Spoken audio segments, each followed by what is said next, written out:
നിനക്കെന്ത് കുഴപ്പമെന്തുവാ? നിനക്കെന്ത് കുഴപ്പം? നീ ഇന്നലെ തൊട്ട് തുടങ്ങിയാന്നല്ലോ. കടയുടെ വാതിൽ വന്ന പെണ്ണുങ്ങളേക്ക് മൂത്രം ഒഴിക്കുന്നത് തോന്നിയാസം കാണിക്കുന്നേ. അല്ല നീയാണോ ഇവിടെ ഉണ്ടാക്കുന്നേ? നീയാണോ ഇവിടെ ഫുഡ് ഉണ്ടാക്കി കൊടുക്കുന്നേ? നീ കഞ്ചാവും വെള്ളം അടിച്ചിട്ടുണ്ട് നിന്റെ വഴിയിട്ട് കിടക്കട. നടക്കുന്നു കഞ്ചാവും വെള്ളം അടിച്ച് പെണ്ണുങ്ങൾ എനിക്കിടത്ത് ഒന്ന് മൂത്രം ഒഴിക്കുന്നു. ആണോ മാനില്ലാത്ത? അവൻ രണ്ടു വെട്ടം തീരെ പിടിപ്പിച്ചാത്തിയും കൊണ്ട് വന്ന് ഇവിടെ വന്ന് ഭീഷണിപ്പെടുത്തി ഇവിടെ വന്ന് മൂത്രം ഒഴിക്കുക, അതിക്രമമൊക്കെ കടയുടെ മുന്നിൽ നിന്ന് കാണിക്കുകയൊക്കെ ചെയ്തിട്ടുണ്ട്. പോയി പരാതി ഇവരെ ചെന്ന് പരാതി കൊടുത്തിട്ട് വീണ്ടും വന്ന് കത്തിയും കൊണ്ട് ഞങ്ങളെ ഭീഷണിപ്പെടുത്തി കടയുടെ മുമ്പിൽ വന്നിട്ട്. നമസ്കാരം. എന്തു പറയണമെന്ന് അറിയത്തില്ല. കഷ്ടപ്പെട്ട് ജോലി ചെയ്യാനും പറ്റാത്ത ഒരവസ്ഥയാണ്. സത്യം പറഞ്ഞാൽ ഇവനൊന്നും ഗതി പിടിക്കില്ല, അങ്ങനെ തന്നെ വേണം പറയാൻ. നമുക്കറിയാം, പ്രശസ്ത കോമഡി താരം രാജേഷൻ്റെ ഉടമസ്ഥയിലുള്ള പൊടിയംകൊച്ചാടൻ്റെ ചായക്കടയിൽ കഴിഞ്ഞ ദിവസം ഒരു മോഷണം നടന്നിരുന്നു. അതായത് പത്തനാപുരം അടൂർ റൂട്ടിൽ ശാലയംപുരത്താണ് ഈ രാജേഷേട്ടൻ ഒരു കട നടത്തി വന്നത്.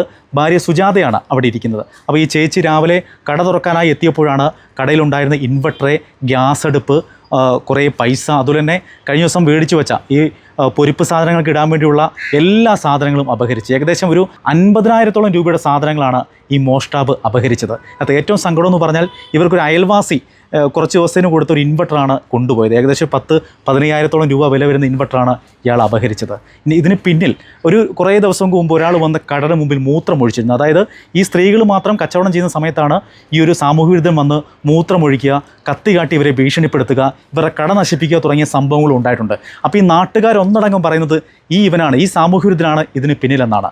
എന്തായാലും പോലീസ് കൃത്യമായി അന്വേഷിച്ച് വേണ്ട നടപടി സ്വീകരിക്കുമെന്നാണ് ഞങ്ങളുടെ ഒരു പ്രതീക്ഷ. എന്തായാലും ഈ പാവങ്ങളോട് ഇങ്ങനെ ഒരിക്കലും ചെയ്യരുത്. വന്ന് കയറിയപ്പോഴും എനിക്ക് എന്തോ ചെയ്യണം, ആരെ വിളിക്കണം ഒന്നും അറിയത്തില്ല. സാധനം എല്ലാം ഞാൻ നോക്കി എന്തോ പോയെന്ന്. ആദ്യം ആ ഇൻവേർട്ടർ അതും പോയപ്പോഴേ മനസ്സ് ചത്ത്. കാരണം എല്ലാവരെയും സാധനം നമുക്ക് തീ എത്തിക്കാൻ തന്നത്, വെട്ടം കിട്ടിക്കോട്ടെ എന്ന് പറഞ്ഞ് തന്നത് നമ്മൾ എവിടെ നിന്ന് വാങ്ങിച്ചു കൊടുക്കും. എനിക്ക് അവനേ ഉള്ളു സംശയം, വാവാന് നല്ല സംശയമുണ്ട്. ഇവിടെ ഏരിയയിലെല്ലാം അവൻ മോഷണം നടത്തുന്നുണ്ട്, പക്ഷെ അവന് നേരെ ആരും നടപടി എടുക്കുന്നില്ല. അവൻ രണ്ടു വെട്ടം തീരെ പിടിപ്പിച്ചാത്തിയും കൊണ്ട് വന്ന് ഇവിടെ വന്ന് ഭീഷണിപ്പെടുത്തി ഇവിടെ വന്ന് മൂത്രം ഒഴിക്കുക, അതിക്രമമൊക്കെ കടയുടെ മുന്നിൽ നിന്ന് കാണിക്കുകയൊക്കെ ചെയ്തിട്ടുണ്ട്. പോയി പരാതി ഇവരെ ചെന്ന് പരാതി കൊടുത്തിട്ട് വീണ്ടും വന്ന് കത്തിയും കൊണ്ട് ഞങ്ങളെ ഭീഷണിപ്പെടുത്തി കടയുടെ മുമ്പിൽ വന്നിട്ട് ആൾക്കാരിയ്ക്കുമ്പോൾ അവിടെ നിന്ന് മൂത്രം ഒഴിക്കുക, കയറരുത്. നമ്മളെ പെണ്ണുങ്ങളൊക്കെ ഇന്ന് ചായ കുടിക്കുമ്പോഴും ഇവൻ ഇവിടെ വന്ന് ഇന്ന് ഒരു ദിവസം ഞാൻ പറഞ്ഞ് ഇയാളെ കാര്യം നോക്കി പോകുമെന്ന് പറഞ്ഞ് ഓടിച്ചു വിട്ടത്. കഷ്ടപ്പെട്ട് ജീവിക്കാൻ പോലും ഇവരെ അനുവദിക്കുന്നില്ല.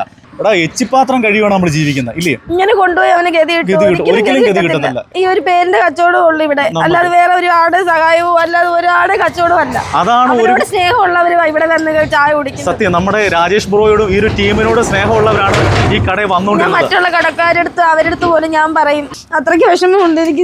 4 മണിക്ക് ഞാൻ ഉണർന്നിതെല്ലാം ഉണ്ടാക്കി പറക്കും ഞാൻ കൊണ്ടുവരുന്നത്. ഞാൻ ഒറ്റയ്ക്ക്, എന്നെ സഹായിക്കാൻ പോലും ആരുമില്ല. അന്നും പരിപാടിക്ക് പോകുന്നെന്ന് പറഞ്ഞ് ഞാനാണെങ്കിൽ എനിക്ക് വീട്ടിലിരുന്നാൽ മതി. ഞങ്ങൾ ബുദ്ധിമുട്ട് കൊണ്ടാണ് ഞങ്ങൾ ഇവിടെ വരുന്നത്. അന്നൊരു പരിപാടി കണ്ടുള്ള വരുന്ന ആൾക്കാർ കച്ചവടമേ ഉള്ളൂ ഈ കടയിൽ, നല്ല ആരുടെയും കച്ചവടമില്ല. അവരോട് സ്നേഹമുള്ള അണ്ണനോടൊക്കെ സ്നേഹമുള്ളവരെ ഈ കടയിൽ നിന്നും വരുന്നത്. ഇത്രയും സാധനം നേരം വെളുത്ത് ഉണ്ടാക്കിക്കൊണ്ട് വന്നത്. ഞാൻ 4 മണിക്ക് എണീച്ചുണ്ടാക്കുന്നത് ഈ ഇലയപ്പമല്ല. ഇതെല്ലാം ഉണ്ടാക്കി രാവിലെ ഞാൻ കൊണ്ടുവരുന്ന സാധനങ്ങൾ. രാവിലെ ഇപ്പൊ ചെറിയ രീതിയിൽ ഒരാഴ്ച കൊണ്ട് ഞാൻ കാപ്പി എടുക്കുന്നുണ്ട്, ദോശയൊക്കെ. അപ്പൊ ദോശയ്ക്കുള്ള കറികളായത്, കറിയെടുത്ത് സാമ്പാറും എല്ലാം കെട്ടിക്കൊണ്ട് ഞാൻ വരുന്നത്. അവിടുന്ന് ഞാൻ കൊണ്ടുവരുന്നത്. ഇവിടെ വന്ന് കറി ഉണ്ടാക്കാൻ എനിക്ക് സമയമില്ലാത്തതുകൊണ്ട് 2 തീരെ അവൻ ഈ കടയ്ക്കകത്ത് വന്ന് ഈ വാവാൻ എന്ന് പറയുന്നത്. ഇവിടെ ഇത്രയും ദിവസം വന്നിട്ട് ആരും ഒരു വഴക്കിനും ഒന്നിനും ആരും വന്നിട്ടില്ല. ഇവൻ മാത്രമേ ഉള്ളൂ ഇതിനകത്ത് വന്ന് കയറിയിട്ടുള്ളത്. 2 വെട്ടം കത്തി കൊണ്ട് വന്ന് ഇവിടെ വന്ന് ഭീഷണിപ്പെടുത്തുകയൊക്കെ ചെയ്തു. എന്തായാലും അറിയാവുന്നവർ തന്നെ ഇത് കൊണ്ടുപോയി. കാരണം ഈ ബാറ്ററി അതിന് 2 പേര് ചേർന്നാലും എടുക്കാൻ പറ്റത്തില്ല. അത്രയ്ക്ക് വലിയ ബാറ്ററി ഇങ്ങനെ തന്നെ തുറന്നു കിടക്കുമായിരുന്നു. ആ കൊച്ചു രാവിലെ വരുന്നു, കഷ്ടപ്പെടുന്നു. 2 കൊച്ചുങ്ങളൊക്കെ ഉള്ളതാ, അവർ വാടകയ്ക്ക് താമസിക്കുന്നത്. ഇതൊക്കെ ആര് കാണിച്ചെന്ന് പറഞ്ഞാൽ ഒരു കാലത്തും ഗതി പിടിക്കട്ടെ. കഷ്ടപ്പെട്ട് അതുപോലെ ജീവിക്കുന്നത്.